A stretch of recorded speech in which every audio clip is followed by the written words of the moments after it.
segunda e principalmente na quinta, que é a data que ele te ligou dizendo que ia lá. Então você vai estar vigilante o tempo todo. Você vai estar comunicando com a polícia, ó, recebi um telefonema assim, assim, assado, e o cara disse que vem aqui. A polícia vai achar meio estranho isso, como é que um ladrão avisa para você que vai assaltar a sua casa. Não é isso? Mas essa é a realidade. Nós precisamos estar vigilantes a isso. Essa é a questão. Não é? Essa semana a gente foi visitar a família da Nilva e o Ramon. Não é? A gente disse que ia lá. Então, gera nela uma expectativa de recepção. É natural isso. E aí aconteceu mesmo. Não é? Fomos bem recebidos, com café, com chá, com pão de queijo e um papo assim, muito bom. Então, ela estava na expectativa de nos receber e vigiou, estava vigilante a isso. Antes de que o fato acontecesse, porque quando o fato ia acontecer, já estava tudo pronto. Estava tudo lá pronto, já estabelecido. Então, o nosso tema hoje, irmãos, é a necessidade de vigilância até a volta de Cristo. É interessante que o ladrão não avisa quando vai em sua casa. Ele não vai lhe avisar que ele não é bobo. Ele quer lhe pegar de surpresa. Todo ladrão, irmãos, ele tem uma arma muito grande a favor dele. É a surpresa. Nós somos o quê? Desprevenidos. Nós não estamos preocupados com isso. Nós estamos preocupados com um monte de coisa, menos com isso. Então, o elemento surpresa para o ladrão é primordial. É primordial. Quando menos alguém espera, ele vai e age. Então, ele usa muito disso. Ele estuda esses lapsos temporais para poder atuar na surpresa, poder ter bom êxito no que ele quer fazer. Então, ele não avisa. Agora, a respeito de Cristo, irmãos, ele avisou que vai voltar. Ele só não disse o dia e a hora. Mas ele vem avisando isso continuamente na história da igreja. Olha, eu vou voltar. Quando vocês menos esperarem, olha só, então ele já está prevendo que vai haver o quê? Não vai haver vigilância. Eu vou voltar. Então, ele começa a dar na sua palavra traços indicativos, apontando para que nós permanecemos vigilantes até a sua volta, para não sermos pegos de surpresa. O que é alguém pego de surpresa? É alguém que não estava preparado para o que vai acontecer. Não é verdade isso? É. Você fez escola, você fez faculdade, você trabalha, e quando seu chefe diz, olha, fulano, eu quero um relatório para dia tal. O que é que você faz? Você corre atrás para se preparar, para preparar o relatório. Para naquele dia, quando o seu chefe chegar, ele pode pedir ou não, pode até esquecer de pedir. Mas se você não preparar o relatório, o que é que vai acontecer com você? Você vai ficar com duas opções. Torcendo para que ele esqueça, ou se ele pedir, você vai ter que ter uma boa desculpa. Como geralmente os chefes não aceitam desculpas porque pedem muito antecipadamente, você vai ter sua carteira carimbada. Ou vai receber uma advertência ou alguma coisa parecida. Então Deus, irmãos, ele não quer pegar a sua igreja de surpresa. Ele quer que a sua igreja esteja atenta à sua volta. Para quando ele vier, seja como na casa da Nilva, o banquete esteja pronto. O chá está na mesa, o pão de queijo está na mesa, o cafezinho passado na hora está na mesa. Você, bem-vindo, Jesus. Pois não, Lesmar? É. Pois é. Então, hoje nós vamos estar tratando isso aqui. Abra sua Bíblia em Mateus 24. Verso 40, né? Nós estamos trabalhando aqui o Mateus, né? Esse sermão escatológico, que é um dos sermões maiores de Cristo no Novo Testamento, tirando o Sermão do Monte, né? Esse aqui é um dos mais longos também.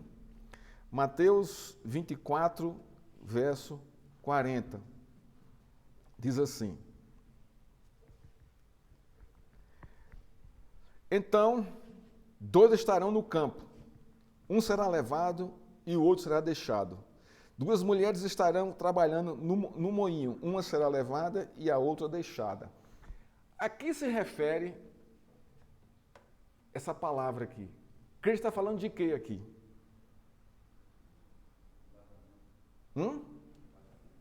Não, a princípio não. Também faz parte, mas não é. Olha o que diz aqui do verso 42. Portanto, vigiem. Por que um foi deixado e o outro foi levado? Porque o que foi deixado não estava vigiando. O contexto do texto está dizendo isso aqui, gente. Que vai haver o arrebatamento, vai. Isso aqui é um fato. Mas esse fato aqui não é a respeito de quando ele voltar, não é? Aqueles que vão estar desapercebidos vão ser deixados, não vão. Então, tem a ver com arrebatamento? Tem, mas o ponto aqui não é o arrebatamento em si. A chamada aqui é para a vigilância. Porque ele está falando isso aqui para o seu povo, para a sua gente, para os seus discípulos. Não é para o povo pagão, mas é para aqueles que tinham expectativa da sua vinda, e ele veio, e agora ele fala, ele planta no coração dos seus ouvintes e dos seus discípulos a expectativa da sua volta, para que ninguém seja pego de surpresa, ou fique, ou se desvie. Porque, irmãos, nós temos motivos demais, para ficarmos desapercebidos da volta de Cristo. Demais. A nossa mente e o nosso coração, irmãos, está tão envolvido nas circunstâncias, né, desse século, do que nos consome, do que tira as nossas energias, que a gente perde completamente a expectativa e a esperança da volta de Cristo. A gente só se lembra disso quando está numa enfermidade, passando por um problema, passando por um aperto financeiro. Aí você vai e fica alerta. Senhor, por favor, socorro, me ajuda e tal. Quando isso chega, quando a bênção chega, você relaxa completamente. Completamente. Então, nós temos muito mais coisas que roubam a nossa expectativa da volta de Cristo do que praticamente a volta dele em nosso coração. Então, Mateus diz assim, ó, Jesus citou vários exemplos sobre a necessidade de vigilância. E diz que 2 poderão estar juntos no campo, mas um pode ser levado por Deus e outro abandonado. Porque não estava vigilante, negligenciou, desviou, abandonou, apostatou, não creu. Também, Mateus 24, 41, olha o que diz o texto. Ele vai falar aqui 2 mulheres, não é isso? Esses textos aqui, né, provavelmente sejam uma referência ao arrebatamento do povo de Deus, que acontecerá um pouco antes de Deus derramar os seus últimos juízos sobre este mundo. Mas a questão aqui principal é a vigilância. É a vigilância. E a gente vai ver aqui no decorrer da nossa aula de hoje. A proximidade física não adiantará nada naquele dia, é preciso vigilância. Não, eu vou estar perto de fulano. Quando ele for, eu pego na mão dele para ir junto dele. Isso não vai acontecer, irmãos. Isso não existe. Isso é teologia troncha. Não é assim que acontece. A coisa é individual. A chamada para a sua conversão foi individual e a chamada para o arrebatamento é individual. É individual. O seu juízo é individual. Apesar de ser coletivo, mas é individual, é diretamente com você. Porque quem vai lhe convencer no juízo do que você fez, do que você é o Espírito Santo. Como ninguém sabe o dia do Senhor, que o Senhor vem, todos devem vigiar.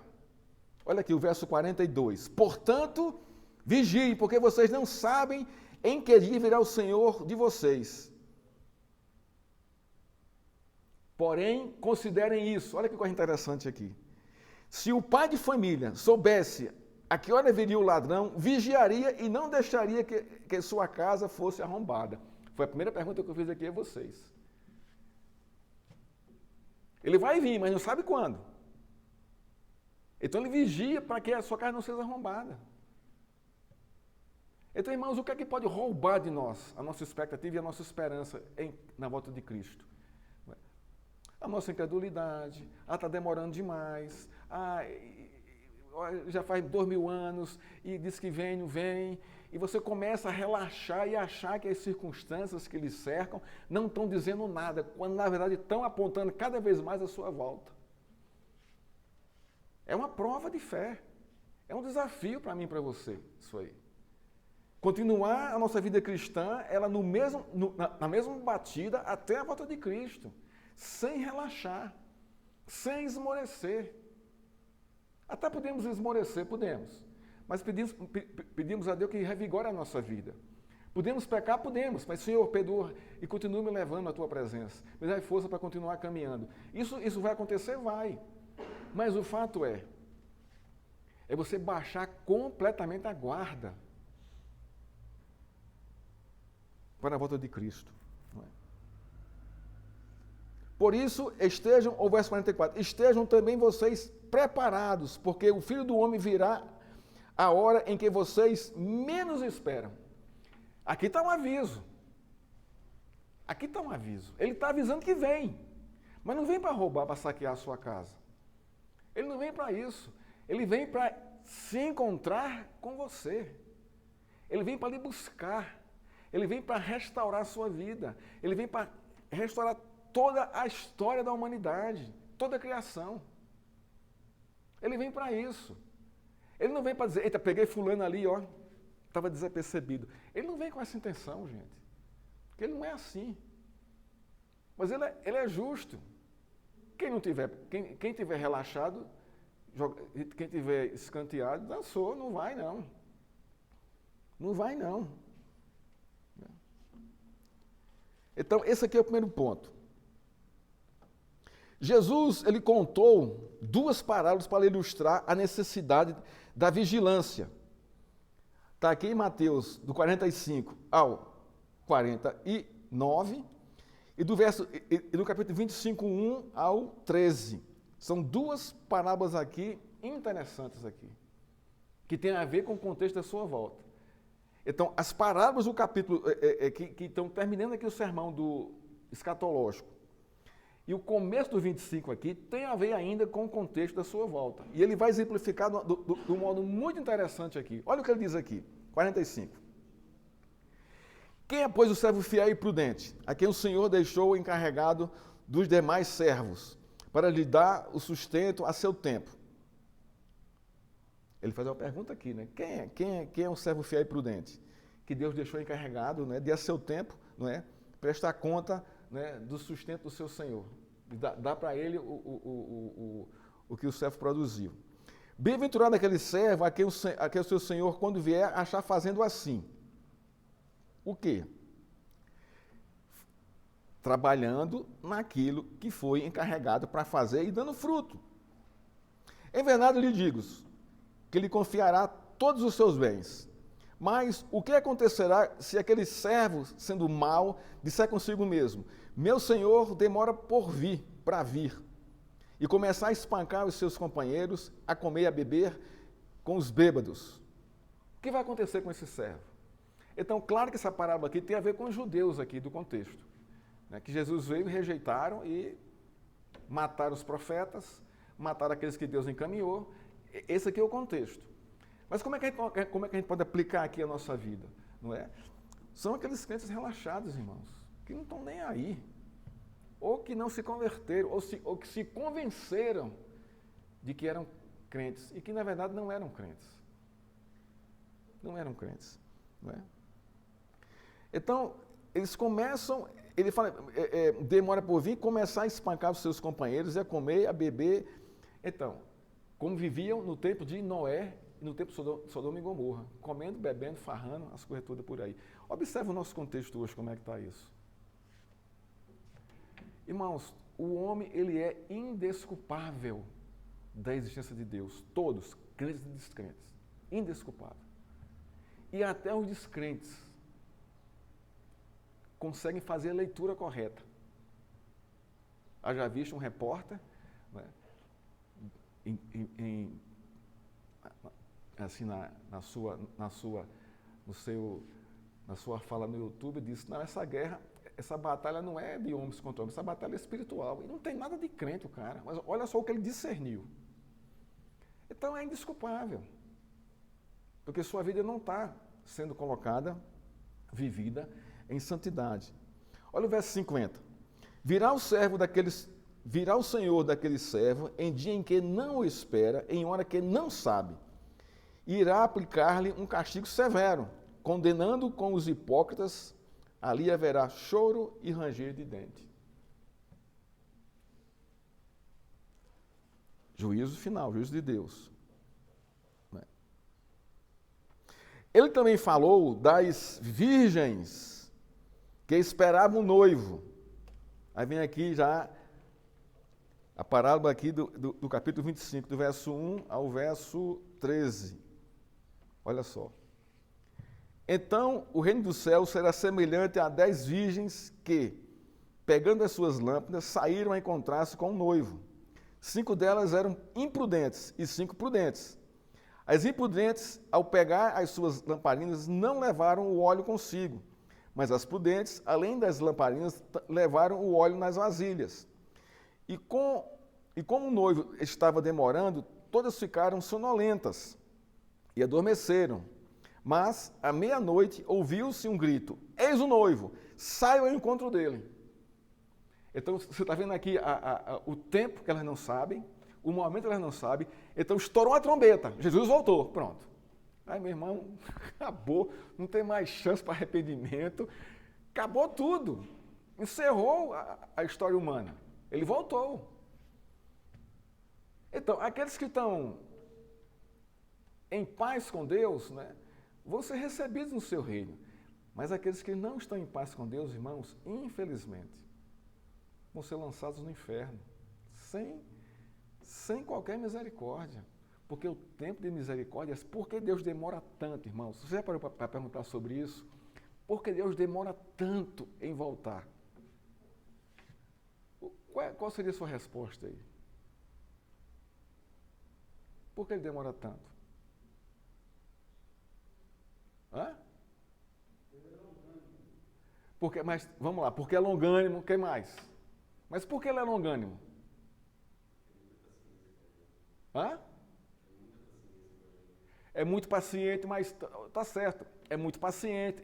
Mas tem uma palavrinha aqui que vai fechar, não é, o nosso entendimento, dá razão para isso. Porque Deus demora tanto a voltar.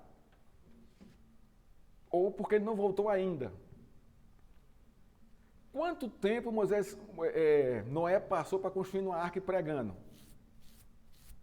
120 anos, não é isso? Está lá na Escritura. Então, esses 120 anos foi um tempo de quê? Para o povo que vivia em pecado naquela época. Tempo de misericórdia, irmãos. Misericórdia. Deus tem dito nos Salmos, a cada manhã Deus renova as suas misericórdias. Deus está dando oportunidade a cada manhã, misericordiosamente, para que as pessoas o conheçam e se arrependam e venham para Ele. Essa é a questão. Ainda não atingiu o número de eleitos, é outra resposta. Então Deus misericordiosamente aguarda, não é, que esse número se feche. Então é tempo, esse é o tempo de arrependimento, de conhecer a Deus, de buscar ao Senhor. Isso vai acabar, irmãos. Graças a Deus por isso. Porque nós vamos estar totalmente e literalmente e plenamente em sua presença. E ele vem pontuando em sua palavra, trazendo aqui para a gente aqui coisas aqui claras. Ele fala aqui que é um casamento. Fala aqui de noiva e noivo, que é uma festa, que é uma celebração. Não é um noivo que espera a noiva, aqui no contexto aqui, é o inverso. São as noivas que esperam o noivo. Então nós somos o quê? A noiva de Cristo. A igreja é a sua noiva. E nós devemos estar o tempo todo com a maquiagem bonita, o vestido bonito, a grinalda bonita, esperando o noivo chegar, vigilante a isso. Com o banquete preparado, com a festa preparada para isso. Porque é ele que vem, não é a noiva que vai. Né? No nosso contexto é o inverso, o noivo espera a noiva, né? No casamento. Mas aqui é o inverso. É a noiva que espera o seu noivo. Então, a parábola aqui é muito clara quando diz isso aqui. Então, o verso 7, todas aquelas virgens se levantaram e prepararam as suas lamparinas. E as imprudentes disseram às prudentes, deem a nós um pouco do óleo que vocês trouxeram, porque as nossas lamparinas estão se apagando. Mas as prudentes responderam, não, porque então vai faltar tanto para nós como para vocês. Vão aos que vendem e comprem o óleo para vocês. E saindo elas para comprar, chegou o noivo. Acabou o arrependimento aqui, ó. O noivo chegou. Então, acabou, não adianta mais comprar óleo. Né? E as que estavam preparadas entraram com ele para a festa do casamento e fechou-se a porta. Olha só, irmãos, é isso que vai acontecer. Como é que está a sua lamparina? Né? Como é que está a lamparina do seu coração? O óleo do Espírito Santo está alimentando você com a palavra? Você tem alimentado a sua lamparina com a palavra de Deus, né? Com o óleo do Espírito derramando lá o tempo todo? Né? Essa questão aqui é estar preparado para isso. Se Cristo voltar agora, irmãos, né? Graças a Deus por isso. Você está dizendo, graças a Deus, pastor. Que ótimo que ele voltou agora. Não ficar, ai meu Deus, o que é que eu... eu preciso de orar. Nada disso. Você não tem que estar nesse desespero. Você não tem que estar nesse desespero. Você tem que estar dizendo assim, graças a Deus voltou. Veio me buscar. Nossa, isso é bacana demais, né? Vamos lá. Mais tarde chegaram, aí fechou a porta. Mais tarde chegaram as virgens imprudentes, dizendo, Senhor, Senhor, abra a porta para nós. Mas o noivo respondeu, em verdade eu lhe digo, que não as conheço. Portanto, vigiem, aí vai aqui encerrar aqui, vigiem, porque vocês não sabem o dia nem a hora. Mais uma vez, ele está nos alertando aqui para a questão da hora, da vigilância, porque nós não sabemos, irmãos. Nós não sabemos. Não é que você perde sua salvação. Você não perde sua salvação. Mas a expectativa aqui é estar com o coração preparado para isso. Você já é salva, você já é salvo no Senhor Jesus Cristo. Então, essa expectativa e essa espera aqui é uma coisa assim, graciosa para nós. É aquele desejo, nossa, vem Senhor, vem. Mesmo reconhecendo as suas fraquezas, as suas debilidades, tá? Mas você deseja que ele volte. Então você está alerta com isso, ele vai voltar, ele vem buscar a igreja, ele vai voltar, ele vem buscar a igreja, ele vem me buscar, ele vai voltar. Você está sempre ligado com isso. E vivendo no contexto que você vive, frutificando a sua vida, né, nessa expectativa. Não é se isolando em casa sem fazer nada. A volta de Cristo não é uma pandemia, irmãos. Fica em casa que a economia a gente vê depois. Não é isso que o texto diz. A volta de Cristo não vai criar essa pandemia para a igreja. Não vai. Vai criar uma bonança para a igreja. Bonança para a igreja. Algo aqui também interessante, né, é que ele fala aqui, né, de outro aspecto importante que Jesus enfatizou em relação a estar preparado para a sua vinda, foi a necessidade de administrar responsavelmente os bens concedidos por ele. Então, a minha espera para Cristo, ela tem que ser testemunhada a partir dos bens e os dons que ele me deu. É assim, então, você não vai esperar sem fazer nada. Você vai esperar fazendo o que você está fazendo da melhor forma possível para a glória de Deus. É isso que ele vai dizer aqui. Por quê? Porque Deus lhe deu dons e talentos. E a pergunta é, como é que você tem usado seus dons e talentos? É para a glória do reino de Deus ou para a sua própria glória? É o que ele vai dizer aqui nos versos 14 em diante. Essa parábola aqui também, ela é mal ensinada, porque eles arrancam essa parábola do contexto para aplicar de outra forma. Mas essa parábola aqui está no contexto escatológico da volta de Cristo. Como nós devemos estar esperando a sua volta. É isso que a parábola está dizendo. Olha só o que a parábola diz, a partir do verso 14. Pois será como um homem que, ausentando-se do país, chamou os seus servos e lhes confiou os seus bens. Jesus veio, distribuiu os dons e foi. Foi exaltado, está lá em cima. E disse que vai voltar. A um deu 5 talentos, a outro deu 2, a outro deu 1, de acordo com a capacidade de cada um deles, e então partiu. Olha só, Deus distribuiu os dons conforme a capacidade de cada um. Esse aqui é o ponto. Ele deu os seus dons. Ele é dono do reino. Ele é o Senhor do reino e Senhor dos servos. Se deu dons, para que ele deu os dons? Para que você produza, multiplique, desenvolva, cresça, não é? Com esses dons. Esse aqui é o ponto. Vamos continuar aqui a parábola. O servo que tinha recebido 5 talentos saiu imediatamente a negociar com eles e ganhou outros 5. Então ele produziu 100% do que ele recebeu. Do mesmo modo que tinha recebido 2, ganhou outros 2, 100% de novo em cima. Mas o servo que tinha recebido 1 talento, saindo, fez um buraco na terra e escondeu o dinheiro do seu senhor. Ele escondeu, ele abafou o talento recebido de Deus. Como é que nós vamos estar, irmãos? Em vigilância com a volta de Cristo. Multiplicando os nossos talentos, conforme recebidos do Senhor. De uma forma muito simples. Qual seria uma ideia para a gente entender isso aqui? Você gosta do que você faz? Você sente prazer nisso? Sinto. Você está multiplicando o dom, o talento que Deus lhe deu. Esse é o ponto. Você faz com prazer aquilo que você sabe fazer, o dom que você recebeu de Deus, então você está multiplicando isso. Você está desenvolvendo isso. E abençoando quem? As pessoas que estão ao seu redor e a igreja do Senhor, de alguma forma. Não é verdade isso? É, irmãos. É verdade isso. Todo mundo aqui tem talento. Todo mundo aqui tem. Tem um dom, tem um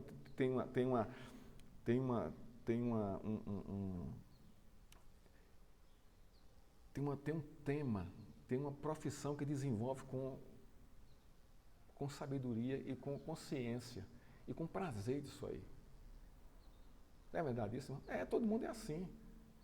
Então, isso é a forma de esperar a volta de Cristo. É usando o dom que Ele me deu, reproduzindo e abençoando as pessoas. E também a igreja. Então você está uma pessoa ativa no reino de Deus. Testemunha a sua graça, a sua glória. Na expectativa do retorno para prestar conta. Porque nós vamos prestar conta, irmãos, não tem como. Mas não é um prestar conta, né? Rigoroso, com o juiz ali, pá, vendo ali linha por linha. Não, não é isso não. Você vai receber seu galardão? Vai.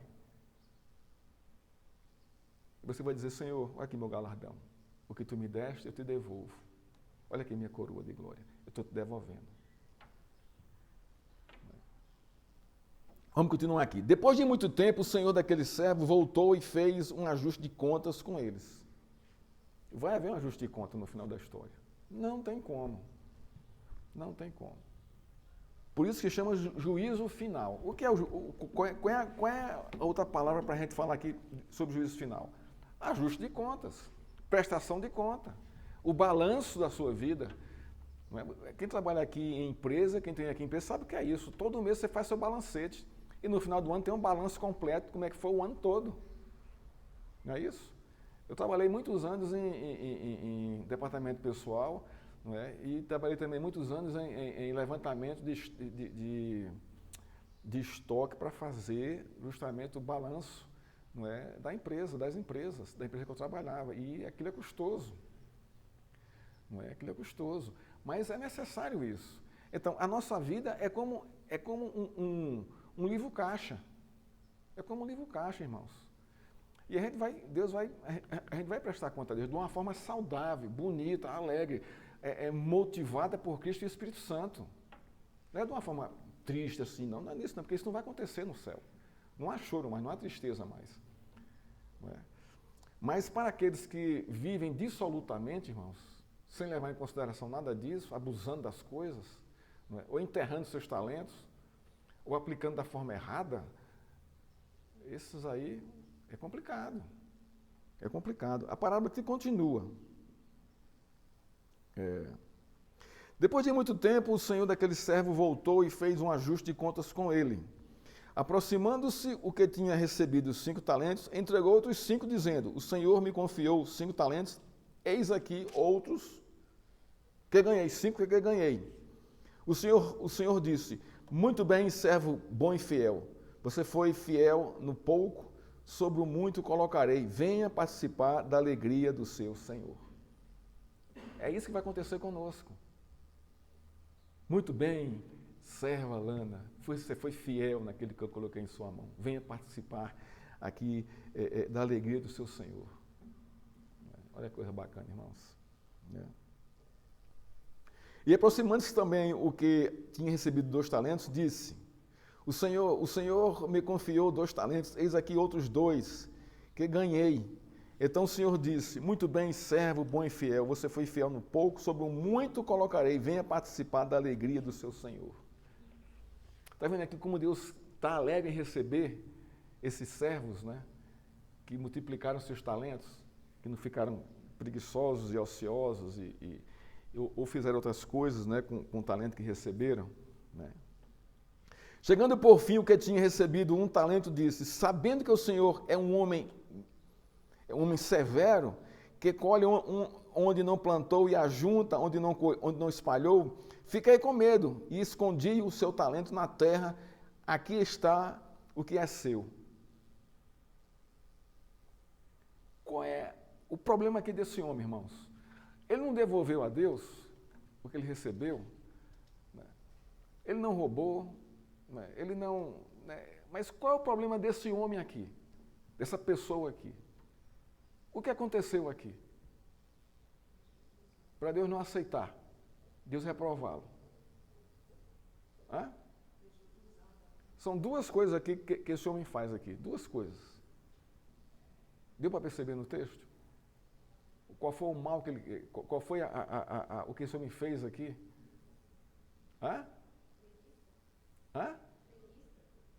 Não é preguiça.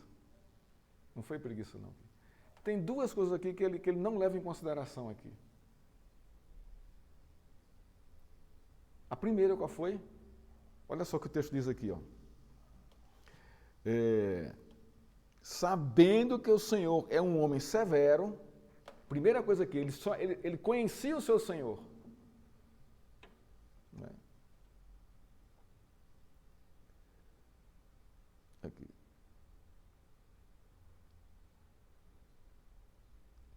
Fiquei com medo, a terceira coisa, e escondi o talento na terra. Ele teve 3 atitudes aqui.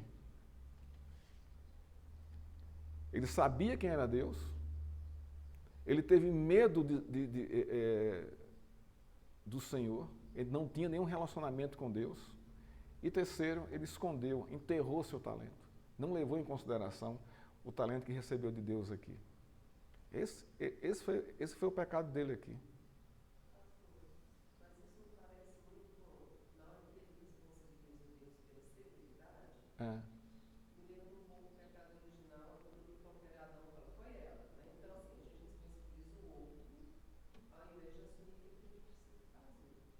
E eu penso também que o medo, na maior parte das vezes, ele afasta a gente de quem de fato a gente é. Se a gente colocar em prática os nossos talentos, então, a gente vai ter medo do quê? Medo de ser mal interpretado, medo de não ser bem visto, inúmeras coisas, né? Que não é o que de fato importa, mas o que a gente acaba utilizando como justificativo para não ir adiante. Isso, esse homem aqui, ele não era crente, esse homem, gente. Ele não era crente, mas ele recebeu os talentos. Ele sabe que Deus é um Deus severo, não é? É um Deus que pede conta das coisas. Todo mundo sabe disso aí. Mas todo mundo vive como se Deus não existisse, ou até nega a sua existência. E os dons que tem é para o benefício próprio, para a sua própria glória. Não é uma coisa multiplicada para o reino de Deus, que enaltece o Senhor, que engrandece o nome de Deus. Esse aqui é o problema desse homem. É o problema da humanidade, gente. que vive, caminha sem Deus no coração. É triste o fim dela, é triste. Porque Deus vai cobrar isso mesmo. Vai cobrar isso mesmo. Não é?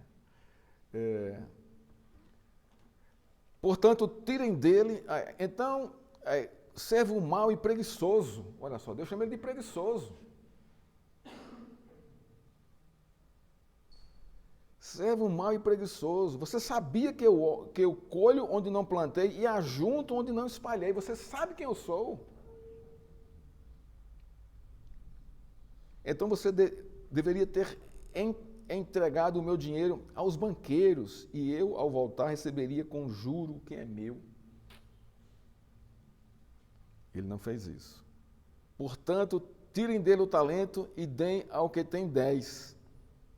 Porque a todo o que tem mais será dado, e terá em abundância, mas ao que não tem, até o que tem lhe será tirado. Quanto ao servo inútil, lancem para fora nas trevas, ali haverá choro e ranger de dente. Ele conhecia, mas não cria. Não tinha qualquer relação com Deus. Essa aqui é a questão. Irmãos, vigiar. Mas de que forma? Seja o que você é para a glória de Deus, com seus dons e talentos, na igreja e fora da igreja, sem nenhum problema. De uma forma alegre, bonita, saudável. Não é? Saudável. Você pode fazer isso. Não é? Deus nos deu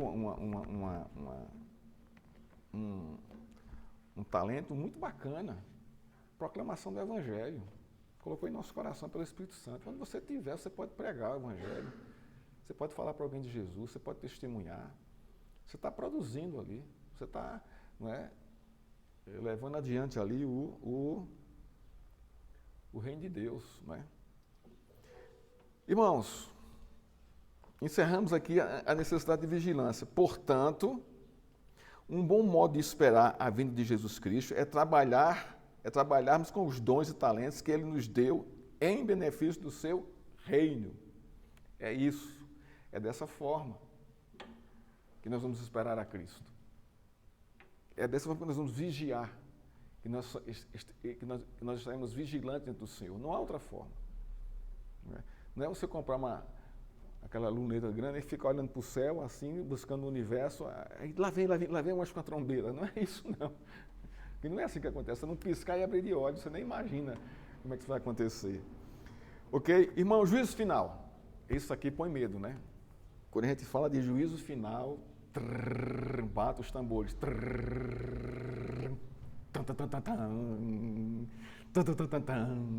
O que é o juízo final, irmãos? O que é o juízo final? O que você entende disso?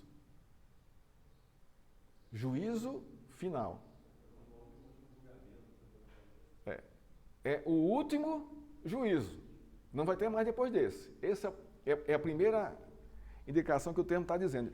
Claro que isso é um termo que a gente usa para aplicar da teologia, né? Então, é o último juízo. Depois desse não vai ter mais juízo nenhum, acabou tudo. Mas o que tem a ver o julgamento final? Tem a ver com o quê? Qual é o contexto do julgamento final? Deus vai julgar o quê?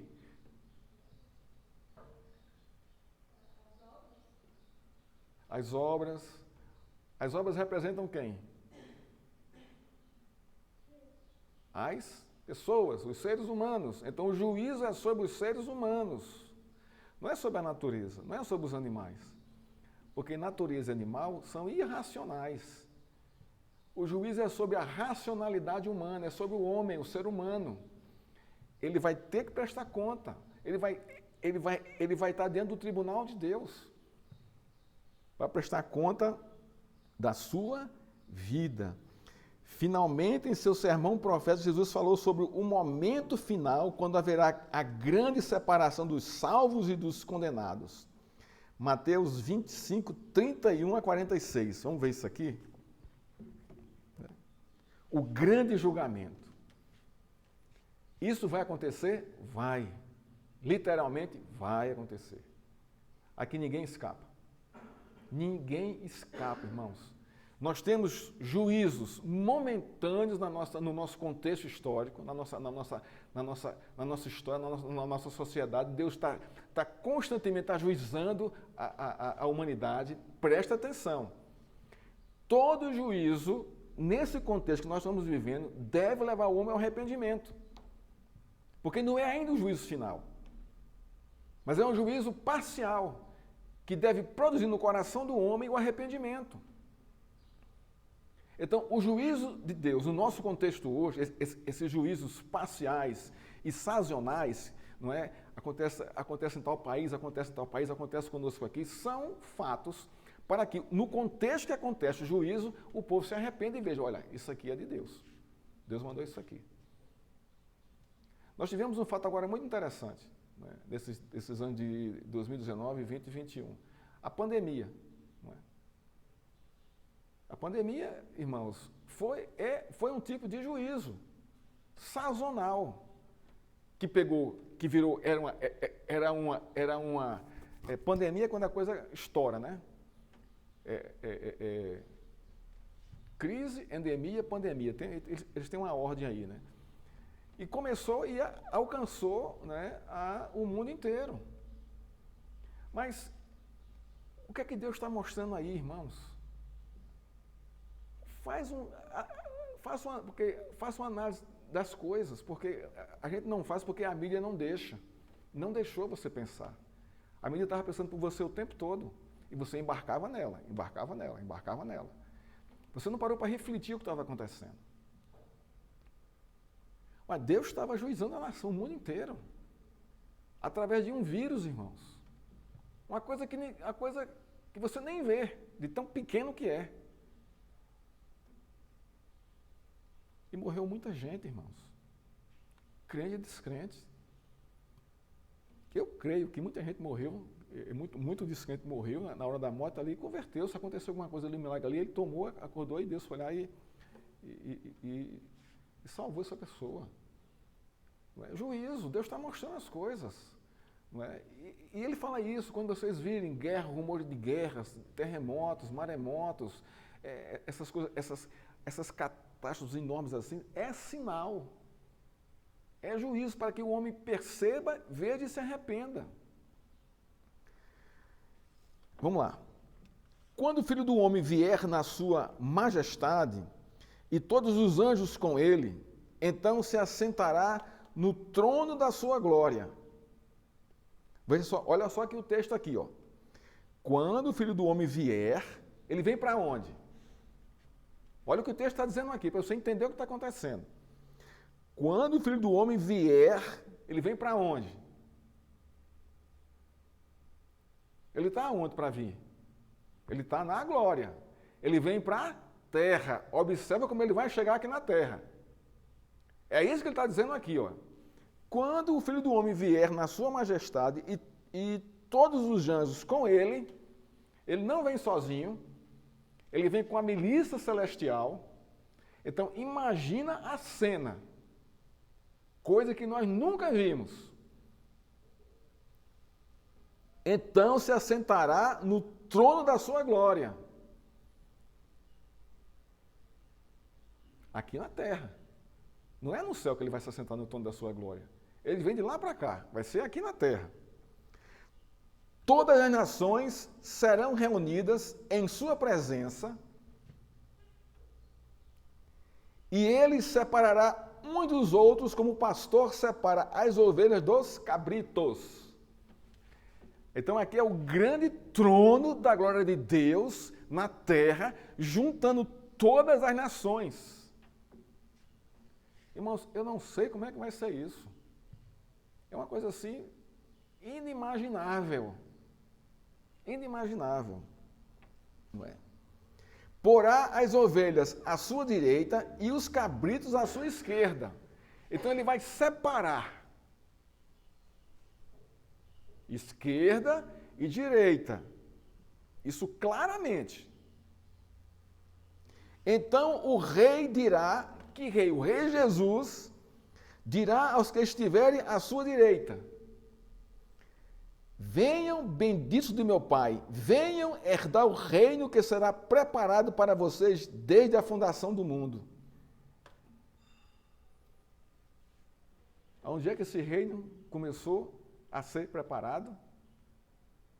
Quando Deus criou o mundo, Ele criou o mundo para o quê? O mundo é o quê? É o seu reino, olha só. Ele não perdeu isso. Esse reino foi deformado pelo pecado. Mas Deus está aqui restaurando o seu reino. Irmãos, nós vivemos sobre uma monarquia. Esse é o ponto aqui. O nosso rei veio humildemente, veio como servo sofredor, pagou o preço para salvar os seus, foi ressuscitado, está exaltado e vai voltar agora em majestade e glória, não mais como um servo sofredor, mas como rei soberano, que vai separar o trigo do joio, as ovelhas das cabras, os santos dos incrédulos. É isso que vai acontecer, irmãos. Isso é fato, isso é realidade, isso não é história da carochinha, isso não é mitologia grega, não, irmãos. Ou mitologia lá do Oriente, de Israel. Venham herdar o reino que está preparado para vocês desde a fundação do mundo. Porque tive fome e vocês me deram de comer, tive sede e vocês me deram de beber, e era forasteiro e vocês me hospedaram. Estava nu e vocês me vestiram, enfermo e me visitaram, preso e foram me ver. Isso aqui o que é?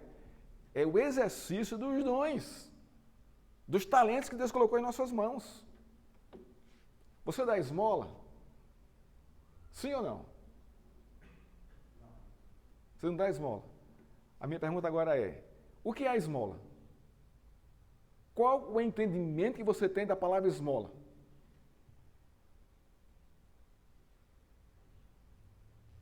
Você tem o entendimento que a Igreja Católica plantou em seu coração. Mas você dá esmola.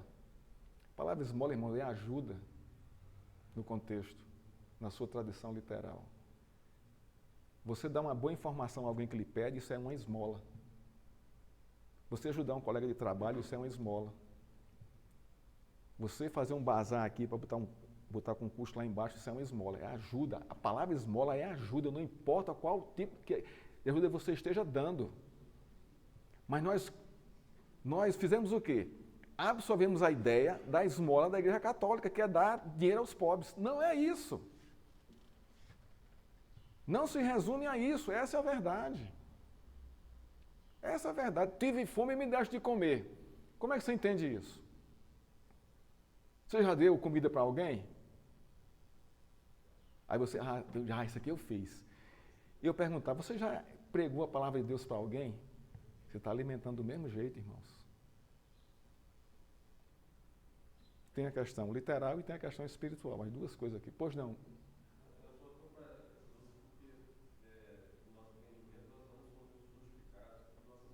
Isso. Isso. Então, independente assim, tudo que me desse fome, me desse de comer, e todo esse contexto, aí eu estou tentando entender uma coisa e outra. Se não são, ali está, vocês que estão bem para o reino do meu pai estão aqui. Que me desse fome. Sim. Assim, eu estou tentando entender isso como não somos justificados por nossas obras. Isso. As obras não nos justificam, mas nós somos justificados para as boas obras em Cristo. É diferente. Eu não posso dizer que as obras que eu faço vão me levar à salvação. É isso que muita gente entende, principalmente os espíritas, né? Eles fazem obra o tempo todo, achando que isso vai salvá-los. Esse não é o entendimento. As obras não salvam ninguém, mas nós somos salvos para as boas obras em Cristo. Nós fazemos isso aqui por causa dele. Não é em detrimento do meu local, do meu lugar no céu. Então aqui há uma inversão aqui. Aqui são as boas obras em Cristo. Vocês fizeram isso, fizeram a mim, então vocês fizeram por mim, para mim. Então, está vendo que as obras estão em segundo lugar aqui, não estão em primeiro lugar? As obras aqui as obras aqui são consequência de quem é salvo. Não o inverso. As obras não são motivo para a salvação. Não é isso. Nós somos salvos para as boas obras. Então é isso que ele está dizendo aqui. Vocês usaram os dons que eu dei, os talentos que eu dei de vocês, dessa maneira aqui. De uma forma literal e de uma forma espiritual. A gente ajuda, a gente socorre. A gente ajuda os irmãos, dá cesta básica, faz isso, aquilo. Então, é isso, irmãos. Esse é o contexto aqui, de reino de Deus. De reino de Deus. A gente está se dispondo a isso. A gente está fazendo isso. Mas não para glorificar o meu nome, não para aparecer aqui na manchete aqui do boletim. Pastor Germano, hoje, nessa semana, deu 10 cestas básicas. Isso já caiu por terra. Não tem sentido nenhum isso. Que a minha mão direita faça o que mas a esquerda não sabe o que a direita está fazendo. Não precisa trombetar isso. Os fariseus que faziam isso. Não é? Vocês estão me entendendo aqui o que é que ele está dizendo aqui? Porque essa separação, não é? Porque eles usaram os talentos da forma correta para glorificar o nome de Cristo. A mim vocês fizeram isso. Essa questão aqui do juízo final. A separação é essa. Nós vamos ser julgados pelas nossas boas obras em Cristo. Isso é verdade e é. Mas não simplesmente pelas nossas obras. Está errado. Você não é julgado pelas suas obras em si. Você é julgado pelas suas boas obras em Cristo. Cristo lhe moveu a fazer as boas obras, conforme a Escritura. Lhe levou a isso. O Espírito Santo lhe conduziu a isso. Né? Lhe deu poder para isso. E você faz sem buscar glória em si mesmo, pelas suas obras. Deu para entender, Abel? A separação vai ser em cima disso aí. O texto continua.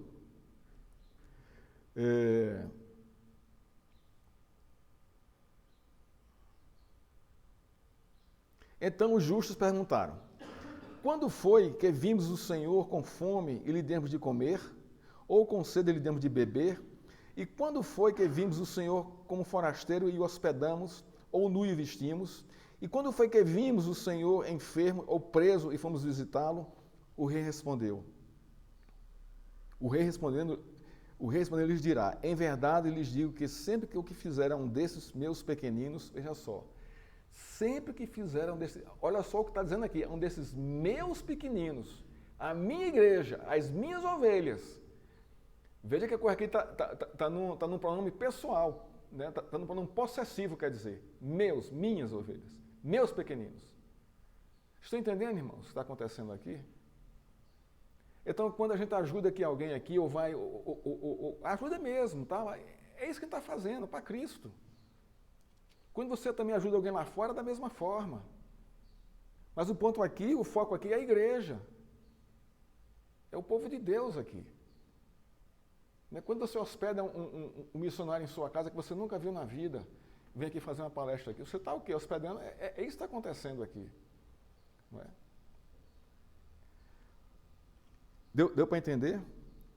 Então o rei dirá também aos que estiverem à sua esquerda: afastem-se de mim, malditos, para o fogo eterno, preparado para o diabo e seus anjos, porque tive fome e vocês não me deram de comer, tive sede e vocês não me deram de beber. Sendo forasteiro, vocês não me hospedaram, e estando nu, vocês não me vestiram, e achando-me enfermo e preso, vocês não me foram ver. O que foi que fizeram com Jesus? Justamente isso aqui. Os judeus da época. Isso aqui é o retrato de Cristo como servo sofredor. E lhes perguntarão: quando foi que vimos o Senhor com fome, com sede, nu, enfermo, preso, e não nos socorremos? Então o rei responderá: em verdade vos digo que sempre que eu deixar de fazer a um desses mais pequeninos, foi a mim que eu deixar de fazer. E estes irão para o castigo eterno, porém os justos irão para a vida eterna. Separação aqui de justos e injustos. Esse é o juízo final. Irmãos, olha, sabe, isso me dá assim uma tristeza muito grande. E também uma alegria muito grande. Primeiro porque eu conheço muita gente da minha família, ao meu redor, que não querem nada com Deus. Absolutamente nada. Você testemunha, você fala, você convida, mas olha, você percebe assim que, sabe, não tem qualquer apreço, mas tem apreço pelo espiritismo, tem apreço pela macumba, pelo Xangô, tem apreço pelo catolicismo, tem apreço por um monte de falso profeta espalhado por aí fora,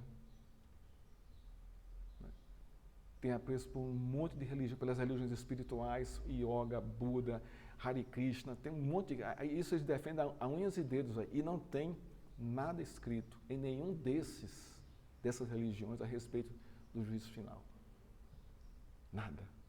Eles não falam nada, porque não sabem nada, não entendem nada disso aí. Essa é a minha tristeza. Porque vão para o inferno.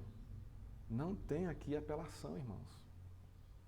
Não tem apelação. É o juízo, o último juízo. Acabou o tempo de misericórdia. Acabou o tempo de longanimidade e paciência de Deus. Encerrou na história.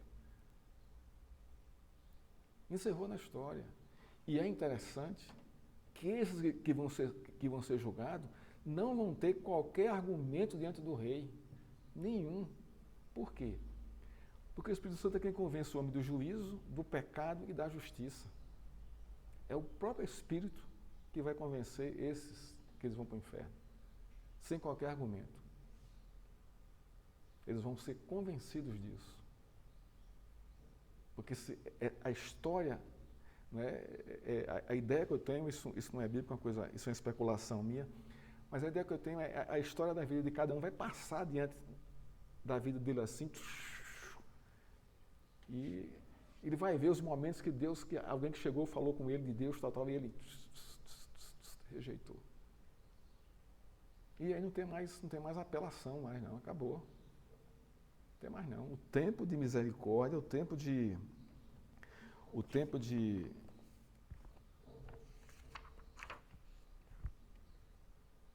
é esse. Jesus, irmãos, garantiu que a sua vinda era certa. Sinais poderiam ser vistos antes de sua manifestação.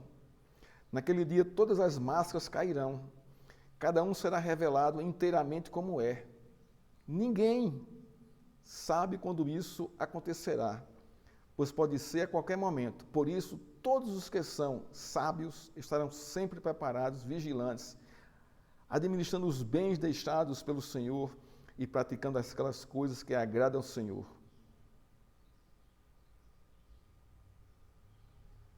Ele vem com poder e glória. Abra aí em Apocalipse 19. Para a gente encerrar aqui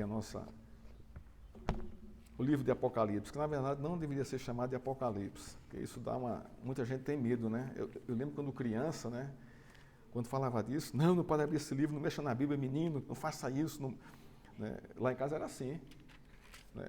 Todo mundo lá em casa era católico, né? E essa questão era assim, ninguém podia mexer na Bíblia. Ela ficava lá em cima, ficava em cima do piano de mamãe, e ninguém tocava, não podia abrir, nem abrir Apocalipse, que era um pecado mortal, não faça isso, uma coisa, ninguém podia nem ler, porque o padre proibia a gente ler a Bíblia. Essa é a verdade. Na década de 60, 70, não é? Isso só foi ser liberado pouco tempo agora, os fiéis levaram a Bíblia para a igreja, mas era proibido, só quem lia a Bíblia eram os padres, somente. Vovó converteu-se na década de 80. E como ela converteu-se? É interessante isso. Ela começou a ler a Bíblia, escondido do padre. Ela pertencia àquele cordão encarnado, não sei, tem várias coisas lá. Ela era bem católica, né? Assim, bem fervorosa, né? Ela pertencia a uma organização lá dentro. E ela começou a ler a Bíblia. E começou a anotar umas dúvidas. Ó, o padre diz isso, mas aqui diz isso. E agora? Então começou a anotar.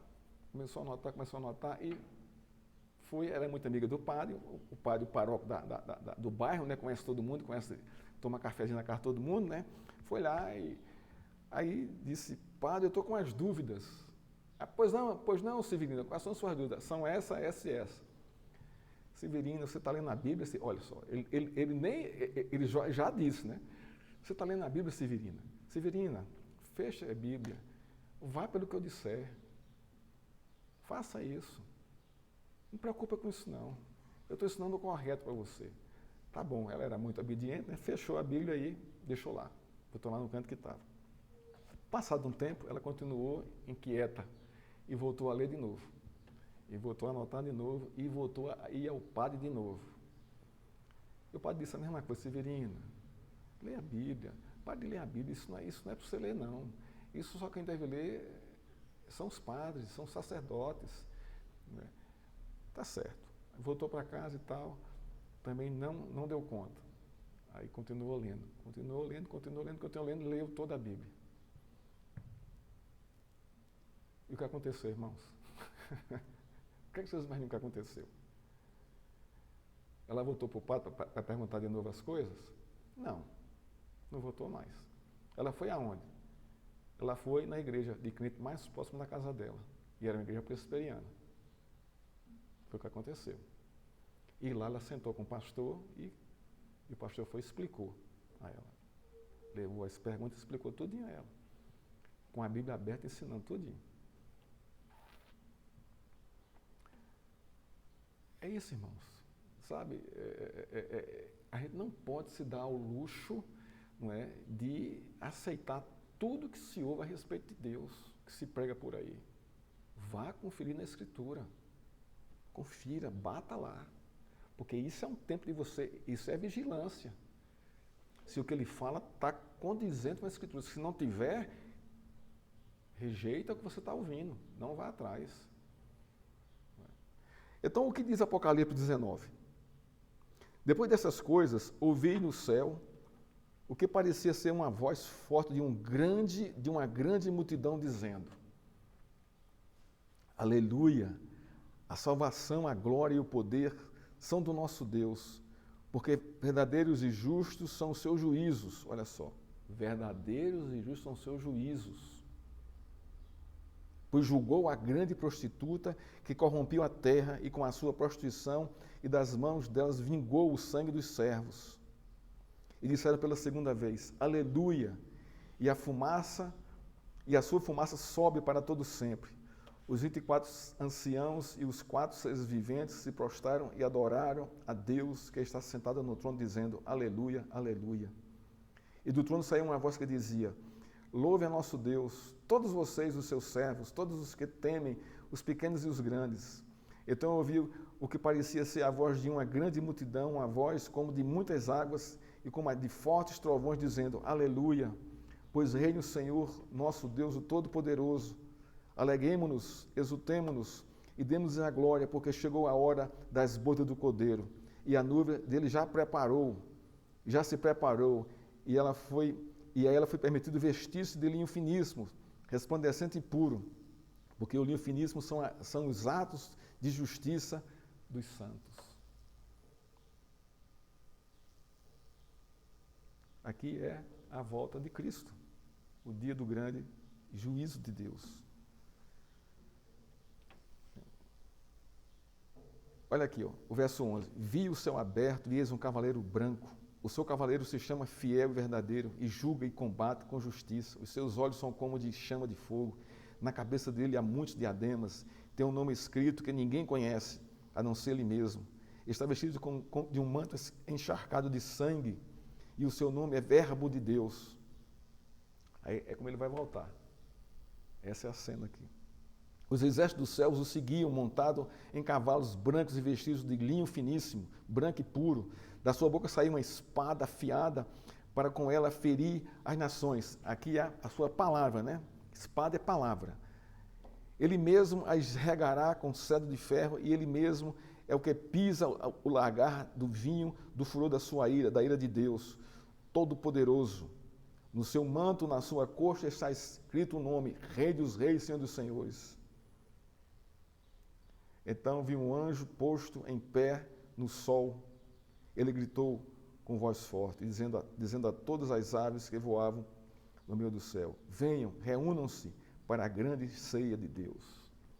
Olha só, com a sua igreja. Irmãos, a história terá um fim maravilhoso. É o fim da vitória do Senhor, plenamente, sobre todas as coisas e sobre o pecado. Que Deus nos abençoe, que Deus nos alegre e que nos dê o vigor, irmão, de estarmos vigilantes, vigiando sempre e desenvolvendo os nossos talentos, que Ele pode vir a qualquer momento. Maranata, que Ele viesse hoje e agora, para buscar a sua igreja, para se reunir com a sua igreja. Que Deus nos abençoe e nos fortaleça, irmão. Amém. Hoje à noite eu vou estar pregando sobre Deuteronômio, capítulo 18.